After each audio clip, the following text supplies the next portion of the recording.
finding these obstructions and releasing them like a kink in a hose. It's repetition, not effort. That's the key to practice.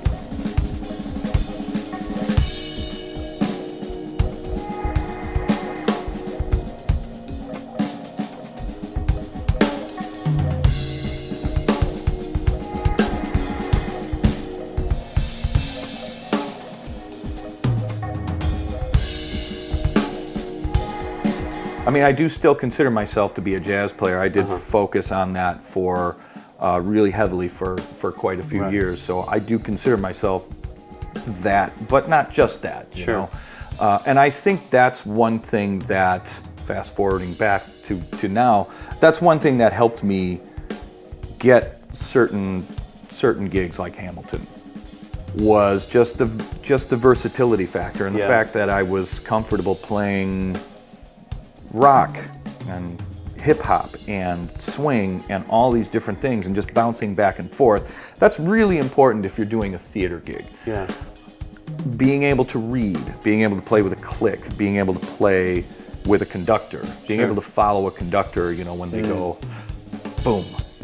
And not that that's that difficult, but some people have a hard time. Some people jump in too quickly or something like that.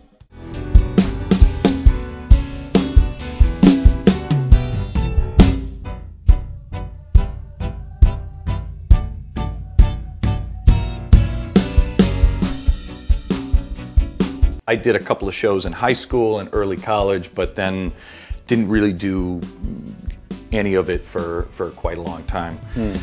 And I got an opportunity to audition for The Lion King in 2003 when it was first coming to Chicago. The first big run that turned into a tour of The Lion King. Didn't get the gig, but the audition went well enough that I think that the higher-ups asked the person who got it to ask me to sub.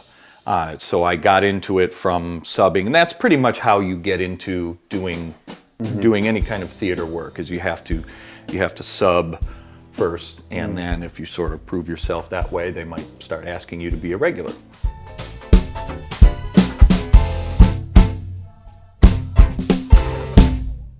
Early on, you're really reading the notes, and you're looking at the individual pieces and parts.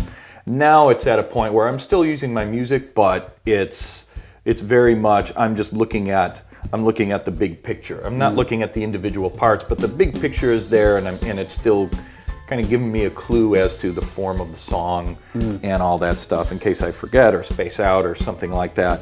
It's such an intense show. There's so much concentration that it still really helps.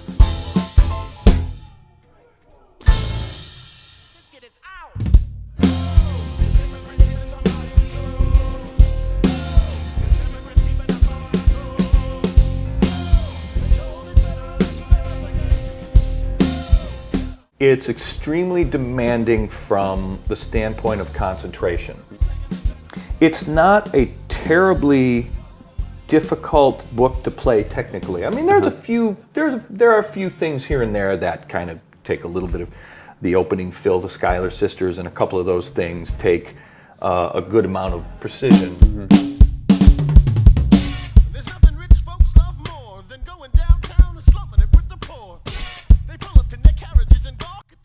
Nothing that you don't have to have Virgil Donati chops to play this show by any stretch. I think it's more just the sheer volume of music. It never stops. The music is all the way through, and there are very few breaks in the music. There's a couple of breaks for me, a couple of natural breaks where they do like a string ballad, and there's a couple of things where the rhythm section's playing and the strings get a break, or the conductor gets a break on the cabinet battles and stuff. But overall, it's just very mentally demanding because it's just the concentration level is so high for such a long time. And I always joke that at the end of the show, when I'm talking to people, I'm kind of spaced out, just because it's once the show is done, it's like. It's like you're tired because you've really worked.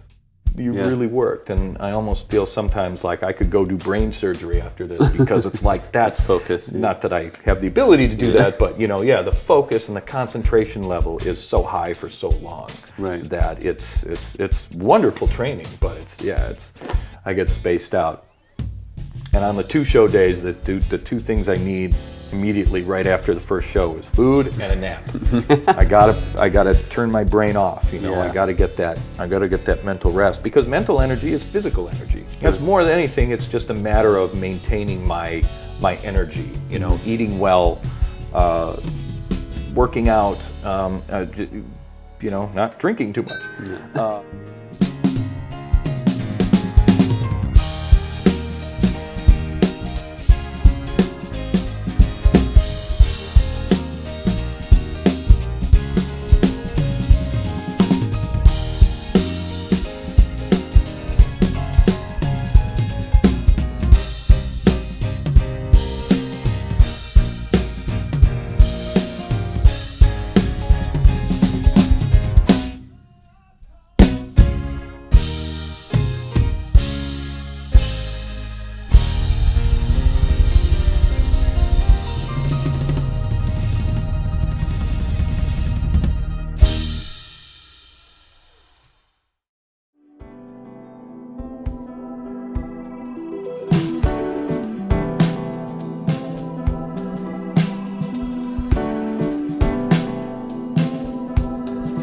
My perception became so much wider, and I think that from that point on, I would notice more subtle things in my students, like if they had certain kind of habits in their playing. And just from the repetition, from the experience, you learn more and more. And I think that's one of the reasons that I love to teach so much, and that I'm so passionate about teaching, is that you learn so much from teaching, because it requires you to analyze. It requires you to break things apart. It requires you to question, why do I feel this way about this particular technique? Or why do I like this Miles Davis recording so much that Tony sounded so great on, or whatever. Yeah. You have to kind of analyze it yourself, and it's sort of a never-ending learning process. I think also the other part of it is that I love to solve problems. Mm-hmm. And whenever I would see a student make progress, whenever I would see them clear a little hurdle, it was certainly a very exciting thing. Just seeing the process of discovery happen over and over and over again. Right. Is just it's so infectious, and I just love, it's just one of those things, it's you kind of get addicted to it after a while. A lot of the time they think that it's all about how hard they work. I've had a few students come in and say, I don't get it, I don't feel like I'm progressing. I've been practicing so hard. Mm-hmm. And well, that's your problem. Yeah. You're trying too hard. Relax, let it come to you. It's repetition, not effort. That's the key to practice. It's simple, it's just repetition. It's repetition, it's experience. It's not effort. It's not how hard you try. It's Mm-hmm. not we have this work ethic of rolling up our sleeves and getting in there and just let's do this. No, it's those teach us actually some really bad practice habits, because we get tight, we get tense. You need to be relaxed. You need to be mentally calm yet focused, but relaxed. Mm-hmm. It's very meditative.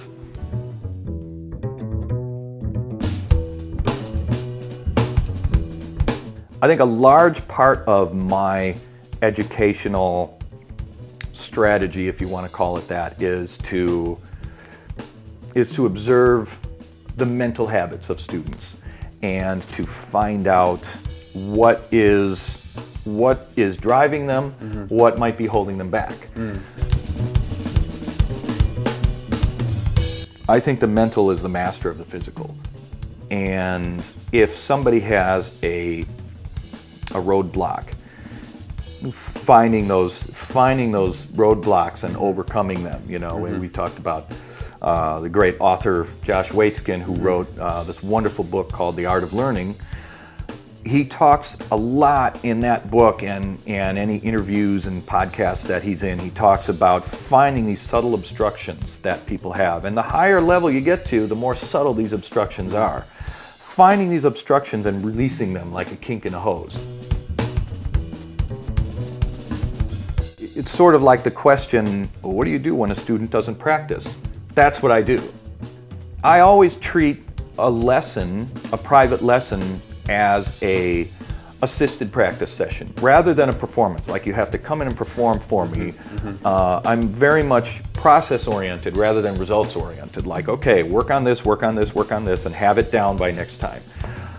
I get involved in the process, so if a student hasn't practiced as much as they wanted to, they're going to practice in their lesson, and I'm going to get involved in their practice process and figure out if something's holding them back. And it's usually if they haven't practiced in the last week or a couple of weeks. Most of the time they say, oh, I haven't really had time, I'm really busy, blah, blah, blah.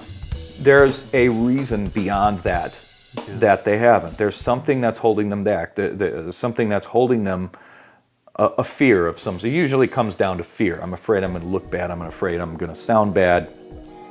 I'm afraid I'm going to, embarrass myself or whatever. And I look for those little obstruction points, and usually it comes up. I mean, sometimes, especially a college student, they have finals and stuff like that. They get overwhelmed. That happens sometimes. It's different every time, but that's what I do. I get involved in the process.